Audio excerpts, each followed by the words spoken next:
Hello there, welcome to the Good Old Days of Radio Show. It's Tuesday, it's Comedy Day once again, and this is John Tefteller, your illustrious host.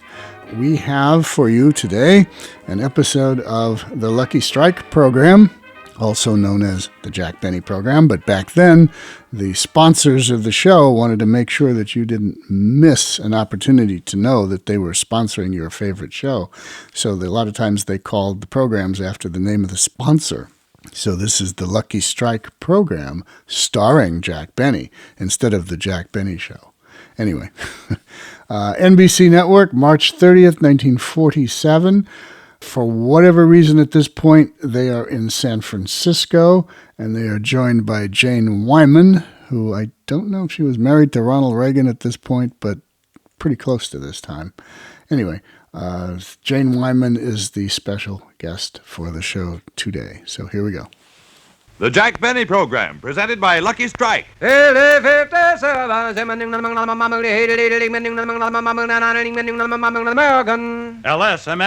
Lucky Strike means fine tobacco. Listen. Season after season, I've seen the makers of Lucky Strike buy fine, ripe, mellow leaf. Tobacco that makes a swell smoke. James Monroe Ball, ace tobacco auctioneer, said that. Quality tobacco, fine tobacco with real flavor, smooth and mild. For myself, I picked Lucky's. Smoked them for 15 years. Herbert T. Highsmith, independent tobacco buyer, said that. Yes, at auction after auction, independent tobacco experts can see the makers of Lucky Strike consistently select and buy that fine, that light, that naturally mild tobacco. Remember, LSMFT. Lucky Strike means fine tobacco. So for your own real deep-down smoking enjoyment, smoke that smoke of fine tobacco, Lucky Strike. So round, so firm, so fully packed, so free and easy on the draw.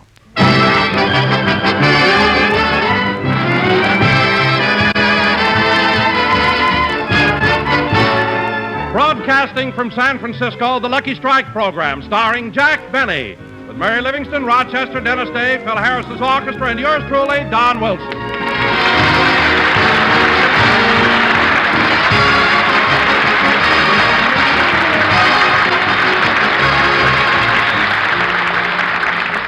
Ladies and gentlemen, on last Tuesday night in Los Angeles, with bands playing and trumpets blaring, the star of our show boarded a special car on the Lark. And on Wednesday morning, after a night of excitement and anticipation, finally arrived in San Francisco and was met at the station by a red cap. And here he is, Jack Benny.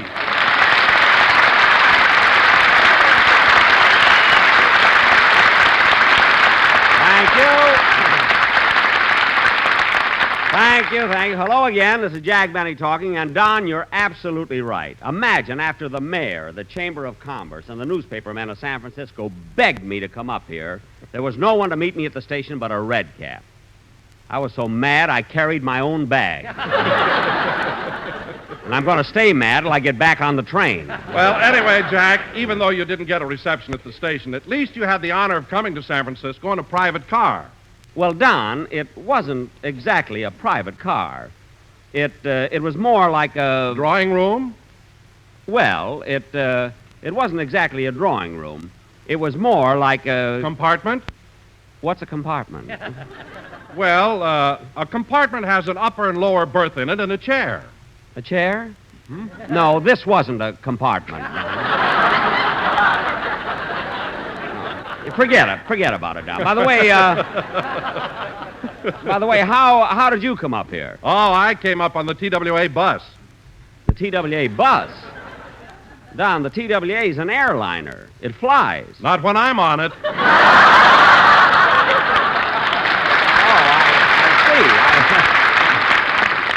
see. Now I know what they mean by ceiling zero.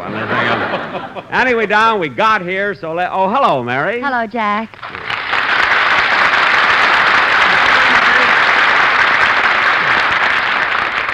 Mary, I don't know what's come over me, but I've never seen you look so pretty before. Your complexion so clear, your cheeks so rosy. Have you got on your new makeup? No, you've got on your new glasses. Oh, yes. And Mary, I had these glasses made especially for San Francisco.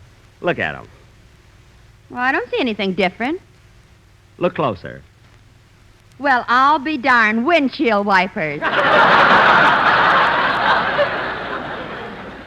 And yes, and not only that. Wait, Mary, press the little button on the bridge of my glasses. What? Go ahead, press the button. Okay. Holy smoke, built-in fog lights. Yes, sir, there's nothing like... Mary, what are you sticking your finger in my ear for? I'm checking your gas and oil. Mary, don't be silly. By the way, where are you living here in town? At the Sir Francis Drake. Where are you? I'm at the Fairmont Hotel on the top of Nob Hill. How do you get there, Jack? By cable car? No. You ought to ride them sometime. Mary, if I want to get to the top of Nob Hill, I'll get there. Yeah, but what you won't do to save a dime. What do you mean, Mary? Well, yesterday I saw Jack going up Powell Street with spiked shoes, a rope, and a pick.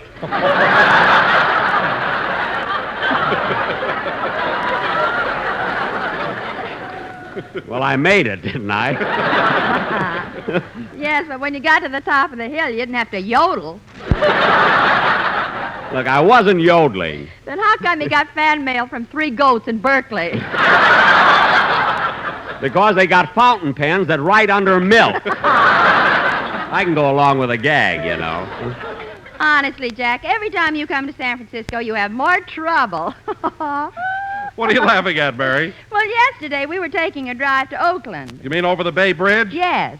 When we got to the toll gate, I reached over to pay the man, and before I knew it, Jack flew out of the car, jumped into the bay, climbed up back on the bridge, handed the man the quarter, and said, "Butterfingers." Yeah. And, Jack, you want to know something? What? That man told me he dropped it on purpose. He knew you'd jump in after it. Dropped it on purpose, eh? Well, it wasn't a wasted trip, sister. We're having barracuda for dinner. Barracuda? How in the world did you catch a barracuda? I didn't catch him. He followed me out. With my new glasses, I look like a mackerel. Now, let's get on with the... Come in. Mr. Benny, Yes? I work in the San Francisco post office, and we have thousands and thousands of letters that say, "I can't stand Jack Benny." Huh?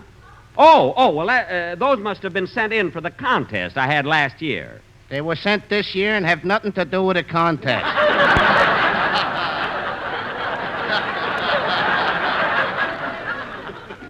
Well, I'll pick them up before I leave San Francisco. I wish you'd hurry. One of them is ticking.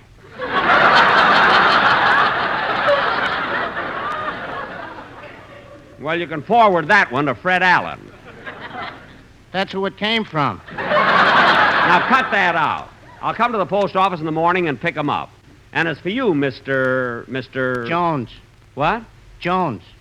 Jones. Jones? Yeah. Well, I want to shake your hand, Mr. Jones. I really do. Jack, what are you so excited about? Who is he? I don't know, but he's the first guy I've met in San Francisco whose name isn't DiMaggio. That's my first name. All right, get out. I had a fall for a thing like that. Well, Jack, it's just as I told you. Every time you come to San Francisco, you have trouble. Mary, I don't have any trouble. People love me here. You should have seen the crowd that turned out for the newspaper men's frolic last night. And, Jack, didn't you and Bob Hope do an act together on the Damon Runyon Memorial Fund benefit last Thursday? Yes, we did, Don. In fact, I was one of the masters of ceremonies, and I introduced Bob. Gee, I like Hope. He's so glib and he talks so fast. You're telling me. When I introduced him, I said, "Ladies and gentlemen, this is Bob Hope." And between Bob and Hope, he told 12 jokes, sang 2 choruses of Thanks for the Memory, and made a new picture called The Road to Tanforan. What a man. You know, he'd be a great comedian if he could only play the violin. Mary, stop looking at me like that. If I'd had a good lunch, I'd punch you right in the nose. Oh, yeah? Yeah. What? Hello, Mr. Benny. Oh, hello, Dennis.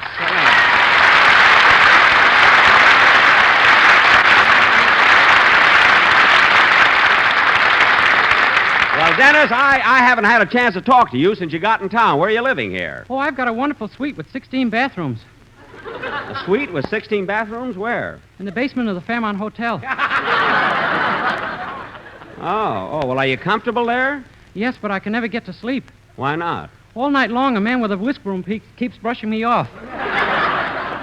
Oh. Too bad, Dennis. It was such a good line, too. And you know what, Mr. Benny? What? Going without sleep has made me lose an awful lot of weight. What do you mean, kid? Well, this morning I weighed myself 4 times, and the arrow always pointed to 0. What? I don't weigh anything. No, there's something wrong, Dennis. Maybe after you put in your penny, you wiggle around too much when you stand on the scale. Oh, stand on it. Yes, you have to stand on it. Now, come on, Dennis. Everybody's here anxious to hear you sing, so let's have your song. Okay. Oh, Mr. Benny, you know when I put my penny in the weighing machine, a card came out with my picture on it. Your picture? Yeah, and guess who I look like? Who? Betty Grable. What? I can't understand what Harry James sees in me. I can't either. Go ahead and sing, will you, kid? Go ahead.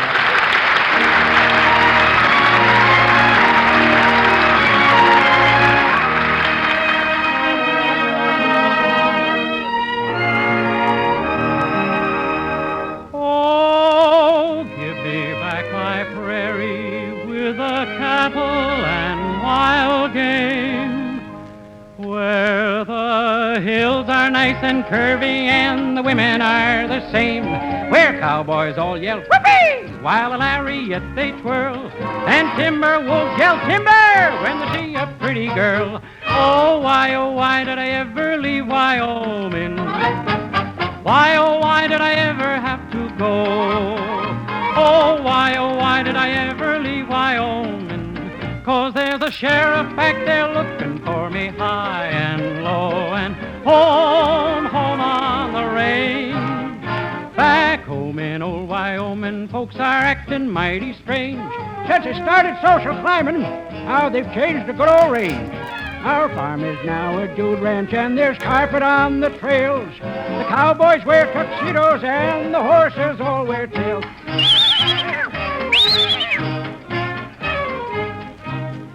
My Uncle Max in Cheyenne claims he's honest as the sun.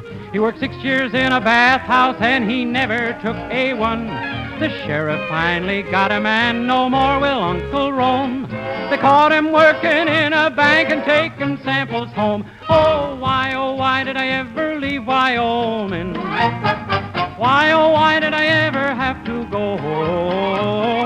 Why did I ever leave Wyoming? 'Cause there's a sheriff back there looking for me high and low, and high and low, and high. On the road to Mandalay. Whoops, sorry. That baritone must have picked the key. Oh, from old Wyoming I will never roam.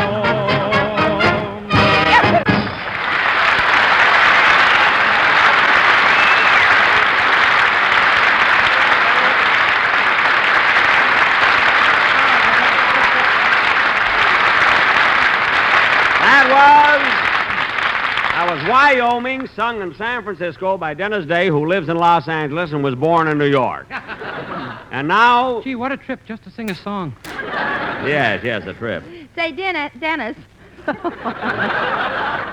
we looked for you on the train. Why didn't you come up with us from Los Angeles? Well, I had to wait a couple of days because my mother and father wanted to come. I thought I'd treat them to a little vacation. Oh, did you drive up in your car? No, we took the night train. Mother slept in the lower berth, and my father and I shared the upper. You and your father in an upper berth? That must have been awful. Well, we wouldn't have minded that so much, but our dog wouldn't get off the pillow. Oh, your dog was in there, too? Yeah, she sure picked a fine time to have pups.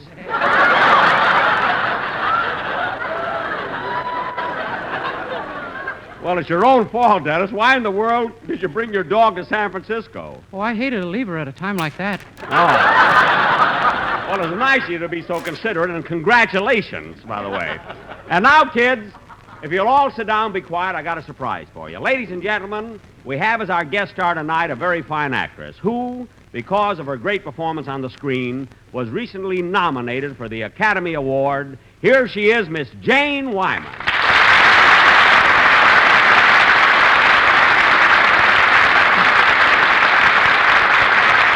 Thank you, Jack. It was very nice of you to say that. Well, I meant it, Janie. I thought you gave a sterling performance in The Yearling. That's yearling. Oh, yes. I thought you gave a sterling performance in The Yearling. I mean, sterling. Well, Janie, it must have been a great personal satisfaction for you being nominated for the Academy Award. Oh, it was, Jack. I was never so excited in my life. Well, Janie, how did you feel about Olivia de Havilland winning the Oscar? Well, Jack, I thought she deserved it. I think Olivia gave the finest performance of the year. Well, I know, but weren't you even a teensy-weensy bit jealous when somebody else got the Oscar? No, not at all. Gee, that's funny. When Frederick March won it, I could have spit right in his eye.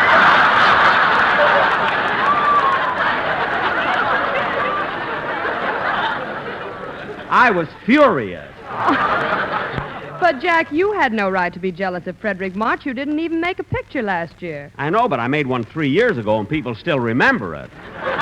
There's an answer to that, but I think my mother might be listening. I see what you mean. At least, Janie, you were nominated, and there's always another chance. Who do you think will be nominated next year? Tom Dewey.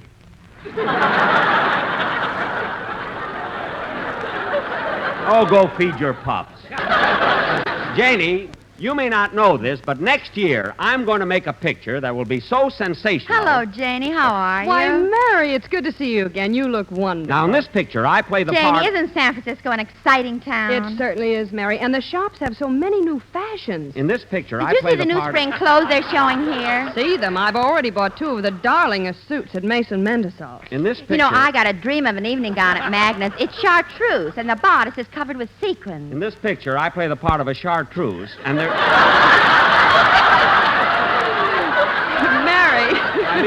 I mean, there's a scene where Mary, you know, they have the most gorgeous things in the lingerie shop at Roos Brothers. Real 2-way stretches and everything. Now, look, girl. And I picked up some of the cutest hats at Ransom. Wait a minute. Oh, and you should see the suede alligator shoes I got at O'Connor and Moffat. Wait a minute. And you know, they have silk 2-piece bathing suits that are strapless and backless. And you know,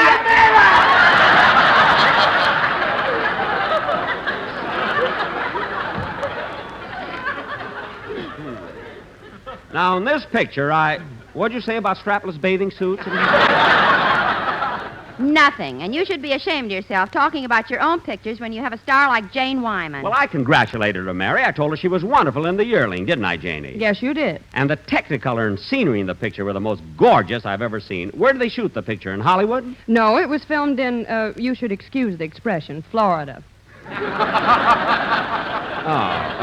Well, you certainly gave a great performance. And I also think that Gregory Peck should have won something for running around on all fours and jumping over logs and leaping over fences. Jack, that was the deer.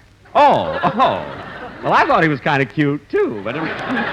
No, Gregory Peck was the man with a straw hat. Oh, well, I saw the picture before I got my new glasses, you see. I sat so far back, the third row, too. Janie, I haven't had a chance to see the picture yet. What was the story about? Well, Gregory Peck and I were running a little farm, and we were face to face with poverty. We'd worked 18 to 20 hours a day and year after year of back-breaking labor, and we didn't have a penny to show for our toil. Gee, I wonder where they got an idea like that. Oh, Rochester gave it to them.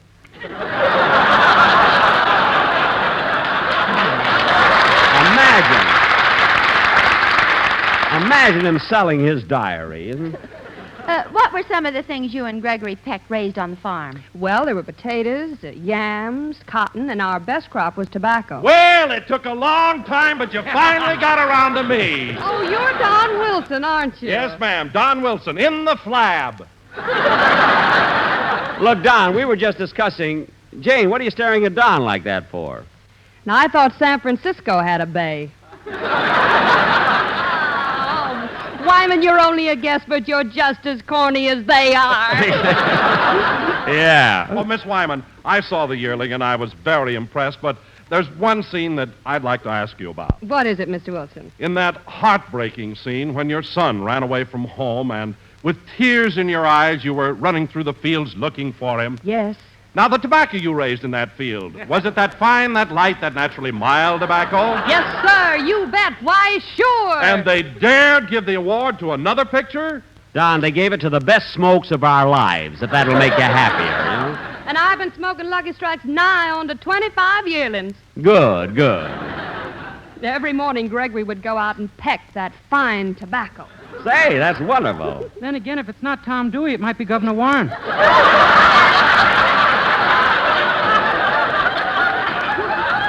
What? And when Gregory pecked that fine tobacco, it was made into Lucky Strikes that are so round, so firm, so fully packed. Don. So free and easy on the draw. Mr. Wilson, Nob Hill. You got in your commercial. It's time for a band number. Come on, let's dance, everybody.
Song played by Phil Harris's orchestra and directed by Mr. Malin Merrick. That is your name, isn't it? Yes, sir.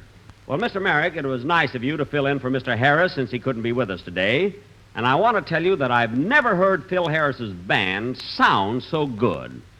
How long have you studied music? 1 week.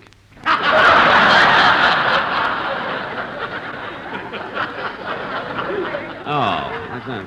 Well, what made you decide so recently that you wanted to lead an orchestra? Well, I'm a conductor on a cable car, and I don't know how long they're going to last. Oh, I see. Well, thanks again for helping us out, Mr. What was that name again? Merrick. Malin D. Merrick. Now, what's the D for? DiMaggio.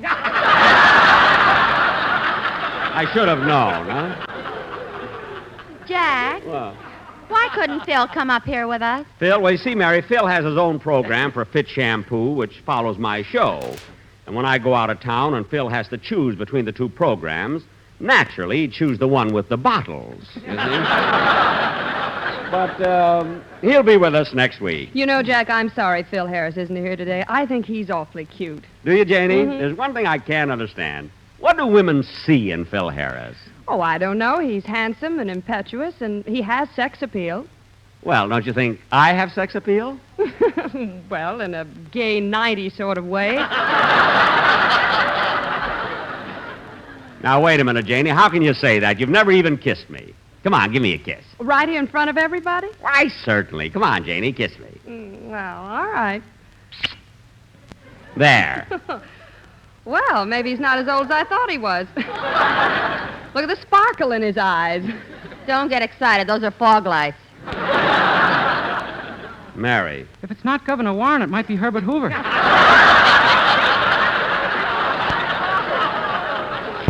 What? Don't you read the papers? Oh, quiet. Jack hasn't read anything since Monday except Newsweek because his picture's on the cover. You said it. And if I do say so myself, I look pretty good. Go on. I've sent out laundry that looked better than that. Mary, you're just jealous because Newsweek magazine didn't put your... Come in. Hello, Mr. Benny. Pardon the intrusion. Well, Mr. Kitzel.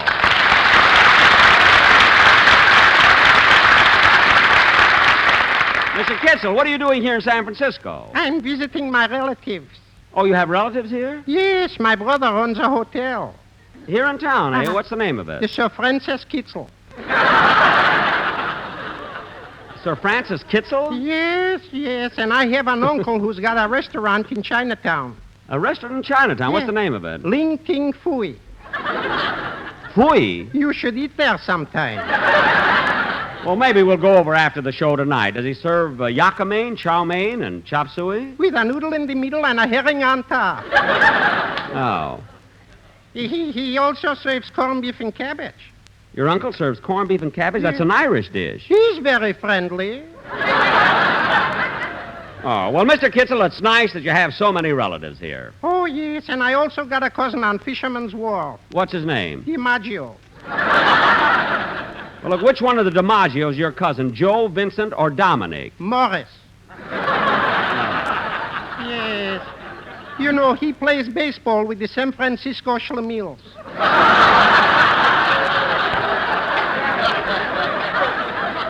Well, Mr. Kitzel, it was certainly nice to see you again. Well, as they say at 10 for N, mutual. Yes, sir. I got to be running along now. Oh, just a minute. Before you go, I want you to meet our guest star, Miss Jane Wyman. Hello, Mr. Kitzel. Why, Mr. Kitzel, you're a regular wolf. Thank you. Well, goodbye, Mr. Benny. Goodbye. Oh, Miss Wyman. Yes. Greystone 8056. Goodbye, everybody.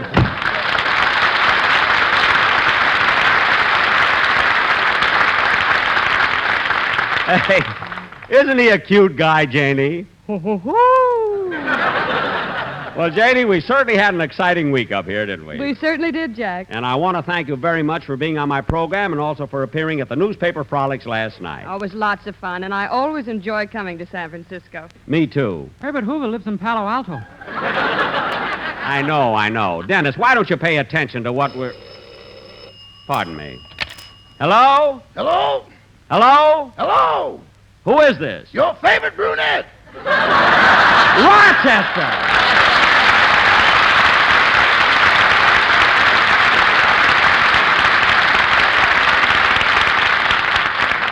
Rochester, where are you? I'm in Sausalito.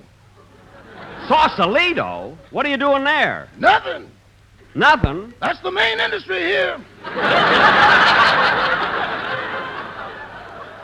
What? They've got so much of it, they export it. Oh, you mean things are kind of quiet over there? Quiet? Over here, they think no apprentice is a blabbermouth. Now, wait a minute, Rochester. I didn't give you permission to go over there. I know, boss, but I had a couple of spare hours on my hands. Uh-huh. And I was, kind of lonesome. Yeah? And then I remembered I knew a girl over here. Yeah? And it's spring now, boss. Spring! All right, so what happened? The main industry, nothing.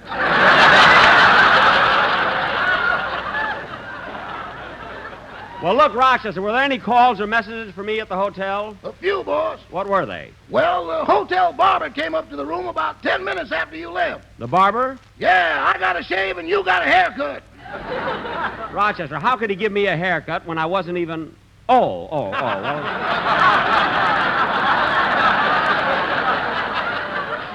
I hope it was the blonde one. I want to wear it tonight. See you later, Rochester. So long, boss. So long. Oh, say, boss. Now what? My girl and I have been listening to the program. What'd you think of it? Are you sure you've got a contract for the next 3 years? Yes. Lovely, lovely. Never mind. Goodbye. Goodbye. Well, I guess you can't fool all of the people all of the time. Playboy.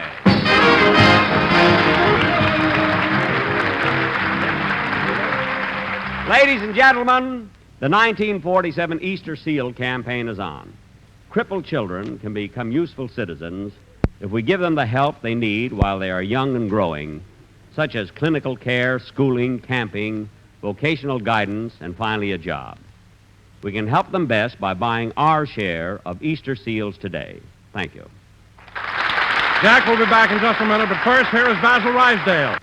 As you listen to the chant of the tobacco auctioneer, remember, LSMFT. At 59 American. Lucky Strike means fine tobacco. And in a cigarette, it's the tobacco that counts. Here are the words of a man who's had a lifetime of tobacco experience, Mr. Charles L. Saunders, an independent tobacco buyer of Reedsville, North Carolina, who said, I've seen thousands and thousands of baskets of ripe, mild tobacco sold to the makers of Lucky Strike.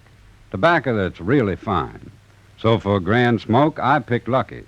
Smoked them for 21 years. Independent tobacco experts like Mr. Saunders speak from their own experience, for they can see the makers of Lucky Strike consistently select and buy that fine, that light, that naturally mild tobacco. fine, light, naturally mild tobacco. Real Lucky Strike tobacco. Yes. LSMFT. Lucky Strike means fine tobacco. First, last, always. LSMFT. Lucky Strike means fine tobacco. And fine tobacco means real deep down smoking enjoyment for you. So smoke that smoke of fine tobacco, Lucky Strike. So round, so firm, so fully packed, so free and easy on the draw. Ladies and gentlemen, I want to thank everybody here in San Francisco for being so nice to us. Also, Jane Wyman, who appeared on the program through the courtesy of Warner Brothers, who are the producers of that new picture, Cheyenne. Be sure to listen in next Sunday when we will have as our guests Mr. Samuel Goldwyn and Hoagie Carmichael. What about Herbert Hoover? Dennis! Good night, folks. This is NBC, the national broadcasting company. Well, they were running late, racing to get off before the NBC announcer interrupts them. Jack Benny program, or as it's called back then, the Lucky Strike program, starring Jack Benny, March 30th, 1947, with guest Jane Wyman.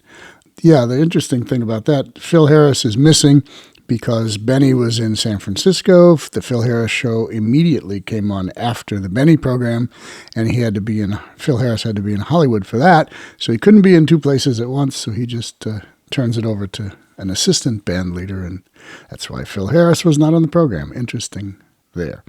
All right, this is John Tefteller in the Good Old Days of Radio show. We will be back on Thursday with whatever we're doing on Thursday, and we'll be back on Tuesday with allegedly more comedy, but we'll see. It'll all be a surprise, so just come back next week. All right, thank you much for listening, and see you then.